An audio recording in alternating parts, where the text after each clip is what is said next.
Chose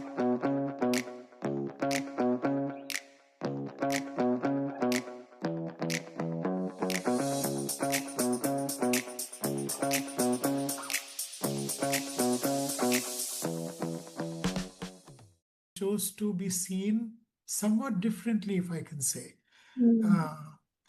uh, as part of what you presented. So, uh, living the principles can be also evolving for you, perhaps, in what you bring. And I'm wondering if the song was a way of showing the courage it might take to bring up something so different in a forum like that and to Mm. speak to it. So, what does music? What is that for you right now? Um, so, Piyush and Eric, the work that I do is primarily in the space of identity.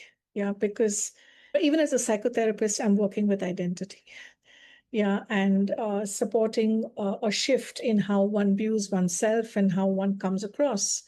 But also in leadership work, when I work in coaching, many times my work is in the space of identity. It's more transformative coaching that I'm doing, where you're inviting people to really question who you are and get comfortable with having a new definition and showing up like that. And I guess in some way, that's also what I was doing in speaking on a public stage like that, to just show myself and also my colleagues that there are so many dimensions to who we are, and there are so many ways to walk on this path, and move towards what we're seeking. I mean, music has always been part of my life, but it's always been a part of my personal role. Yeah, it is only more recent in the last couple of years that I have uh, actively brought it into my professional role, because my own experience has been that when I gave up the need for perfection, musical perfection, when I gave up the need to present whatever I'm doing in a particular way and become more loose and accepting about flaws and everything else that goes with being musically flawed, I just found that I was drawn to singing with groups where there was a deep internal moving that began happening for me, which, from a TA perspective, one can really talk about it as music really alters structurally, at the C0 level. Yeah, I think that's what it alters. And sound and music is very primal, because we hear heartbeat when we are in mother's womb. We are surrounded by fluid. Those are all sounds. And even in womb, we may be exposed to other sounds of the external world. So sound is very fundamental and very primal. And I think that therefore, when I began being with groups that were musical, and where there was permission to just, to be very childlike in one's approach to learning and singing and joining everybody, I really think there was some very deep healing that had begun to happen. And that's when the coin dropped for me, that if this is what can happen for me, surely this has a place in the transformative work that I do. And a lot of my work, especially with women, and women are, when you look in time immemorial, women have often sung and done their work. When we think of in India, people have sat at their grinding stones, have pounded masalas, have put children to sleep. And this is very much culturally how we are, with lullabies, and this big part of our culture. I thought it was an easy way to introduce it. And so I introduced it very bravely. And I found terrific uptake for it, right? And I began then reading and understanding what music does to the nervous system, how it creates safety, how people can feel belonged, because we're really working with the very old inner structures of ourselves. It calms, and just so many benefits. And I began seeing that. So I just found in strategic places in my leadership work, I started placing music and actively having a circle sing together. And I know something started happening there. So that was really at the heart of the idea of what happened in the large audience at the conference. Of course, it was an experiment because I had no idea. I've never done it with 800 people. But clearly, something happened there. And it's everything that we spoke about. I think people's nervous systems were impacted, they were moved. Music has an impact on our emotions, and people were emotionally moved. And the songs have the words have meaning. We are meaning making people. We know that language has great relevance for us. And so I think I'm just beginning to sort of weave all these things together. And that's really how I'm slowly getting bolder and bolder in terms of experimenting with this in all kinds of spaces now. And even yesterday, I did a session like that with a community that I belong with. There were 60 women in the group. And just like that, people sang and were, and just like that, with no instructions whatsoever, people were holding hands, people were hugging, people were arm in arm, people were smiling, the whole mood had changed, and not a single instruction uh, around any of that. So I do feel that it takes us to a very basic and simple childlike part of ourselves. And I think a lot of us have had to put away that part in the pursuit of excellence and performance and all of that, that it feels joyful to bring that part back. And I think that's really what music does. And so, in many strange ways, I still feel I'm working with identity, even though I'm using music as a tool for it. I still feel it is transformative and identity work. Yeah. Yeah. Again, very inspiring. I keep saying that. And as you said, C0, I was thinking of boot code in the human OS. Maybe that's where this attacks. And I'm thinking myself now, what possibilities that might be in groups. And Eric is the one who really after groups. How we can really leverage this simple. It's very simple. It's powerful. Yes, and I tell people, forget music, leave aside music. If you look at yogic traditions, and we have the Brahmari, right, which is nothing but Yes. what the West calls humming. Forget doing any words or anything connected with music. I believe in a circle, and Eric, you may want to try this and call it humming in your next circle. But just set a timer and just hum together for 3 minutes or 5 minutes. And I think the mood of how that circle will take off will be very, very different. And I've seen this innumerable times because, again, you see, it's just the vibrations and the sound and what it does to the settling and the nervous system and the anxiety that so many of us live with. So I just feel even if we don't go anywhere close to music or any musicality, this is the simplest piece that we can start with, which has huge impact. So that's an invitation to both of you. I do a lot of like I'm part of Christian groups and we do a lot of humming and singing. So I totally agree with you. We've been in a community which meets every Saturdays and we've been together for 40 years, almost close to 30, 40 years, um, where it is gospel music and reflection and stuff like that. But we always start with music and it binds us in ways that we cannot imagine. And so I agree with you. And maybe um, it's also in my personal role. It is not in my professional role. So maybe it is a way of connecting people. And maybe we'll try it in the next circle of insight, hopefully. Shall I? Yeah, we'll see that. Sai, last few questions. as a pioneer in SATA, like you've been with SATA for a very, very long period of time, you helped weave TA into the Indian soul in a culture that often values compliance over autonomy. Hmm. Where do you find the I am okay battle hardest to fight in your own life? Hmm. I think it's the hardest in the deeply personal space, Eric, because it's a space where one is easily triggered.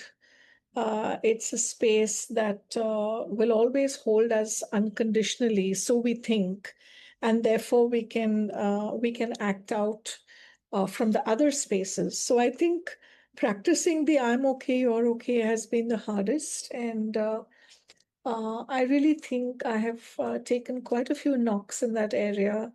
And I think one of the biggest teachers and challengers for me to really build that muscle has been my children, because owing to the kind of values that we practice in our home, they already have so much of autonomy built into their script. And so they have a lot of permissions to question, to push back, to challenge, to be already very aware. And I feel I have used that to my advantage, because it leads to breakdowns and very purposeful conversations. But it is the most challenging, I think, in the deeply personal space. And I think the other place that I have found it challenging is in spaces in our country where we don't talk too much about, yeah, which is areas connected with diversity. Yeah, we don't talk too much about caste, about class. These aspects are very subtle, they are hidden in our life in our country, but actually they're totally in your face every minute. So, bringing those conversations actively in my life, whether it's where I see prejudice, where I see bias, whether it's the ladies who help me in my home, and what it means for me to live out my values of "I'm okay, you're okay" in these contexts. I think I these are the places where I feel it has been challenging but also rewarding to constantly put myself into that and ask, how may I be guided now? Yeah, by "I'm okay, you're okay," which is such a fundamental principle for all of us. But I think these have been some of my, yeah, reflections. Yeah. Okay, it's been so fascinating. Um, so I'm now looking at, with so many different areas we've talked about, and moving to being in the flow and staying in the gray and using music in a very different way in professional spaces. I'm wondering if you have something to say to the younger people out there who are hearing this podcast, maybe the younger version of yourself. If you met Sai of 20 years ago, Mm. what would you say to that HR person about their journey ahead? Mm. Um, are younger people the audience of your podcast? I mean, is that the demography? It's So actually the anybody. Yeah. demographic is somewhere around 20s to 30s and could be even corporate, 40, 35, 40 sort of people. Okay. Most people in our podcast are usually people who are driving to office and listening on the road, Okay. and those kind of people. That's the usual sort of people that we do. Yeah. Yeah, Okay. and Eric is one of them, probably. I'm just thinking.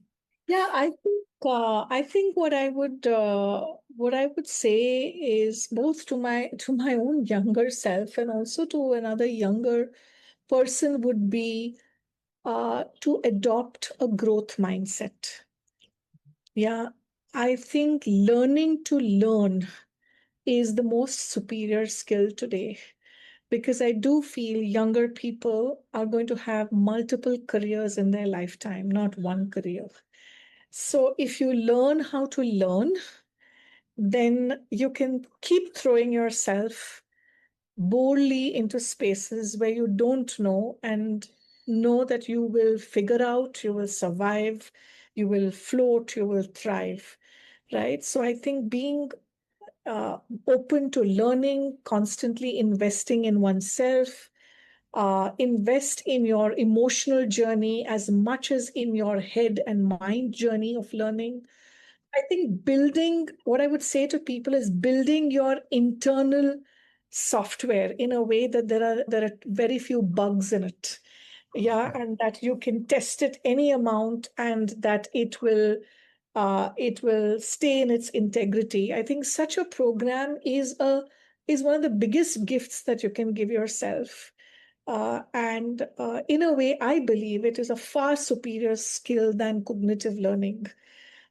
Because tomorrow, whatever cognitive learning you had may have no relevance because of the pace at which the world is changing. But if your internal program is always intact and let me meet this issue and let me see how I can figure this out, and how am I going to stay atop and can I thrive in this and how can I live in the world which is ever changing, I feel that program is invaluable.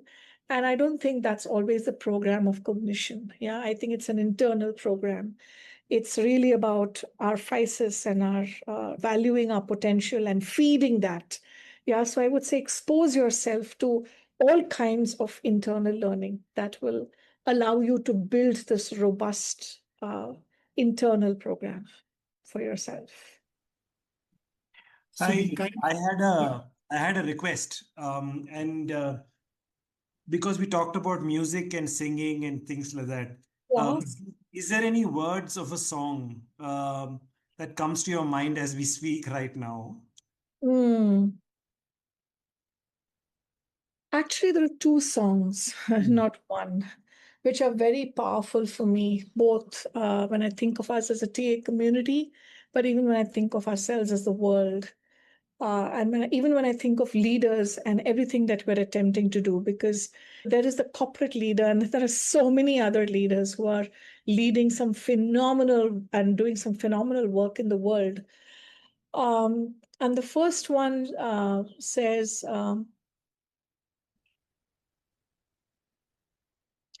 we shall be known by the company we keep as the ones that circle round to tend these fires. We shall be known as the ones who sow and reap the seeds of change alive from deep within the earth.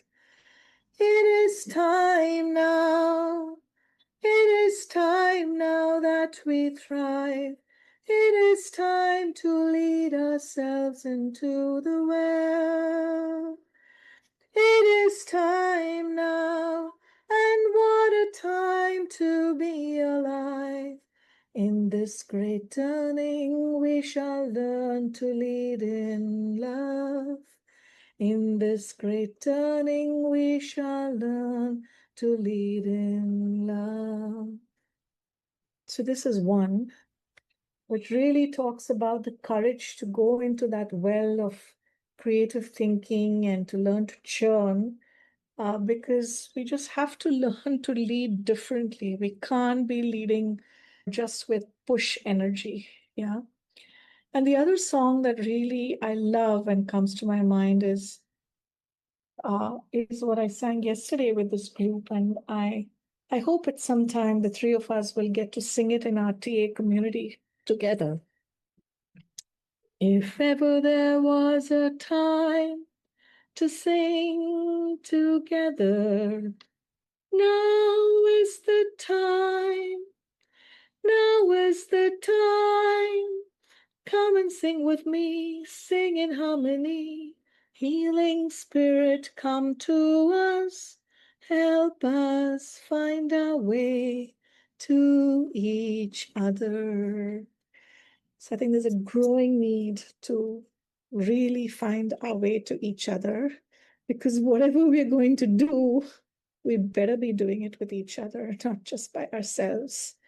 I think this is the energy that is much needed today in the world. So Those are my two favorite songs, especially for community.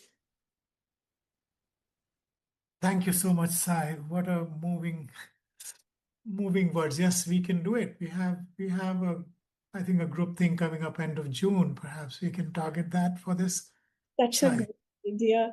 Yeah, You set my mind. I already had that idea, and I said maybe in June we should do a. That's what we call it in India, right?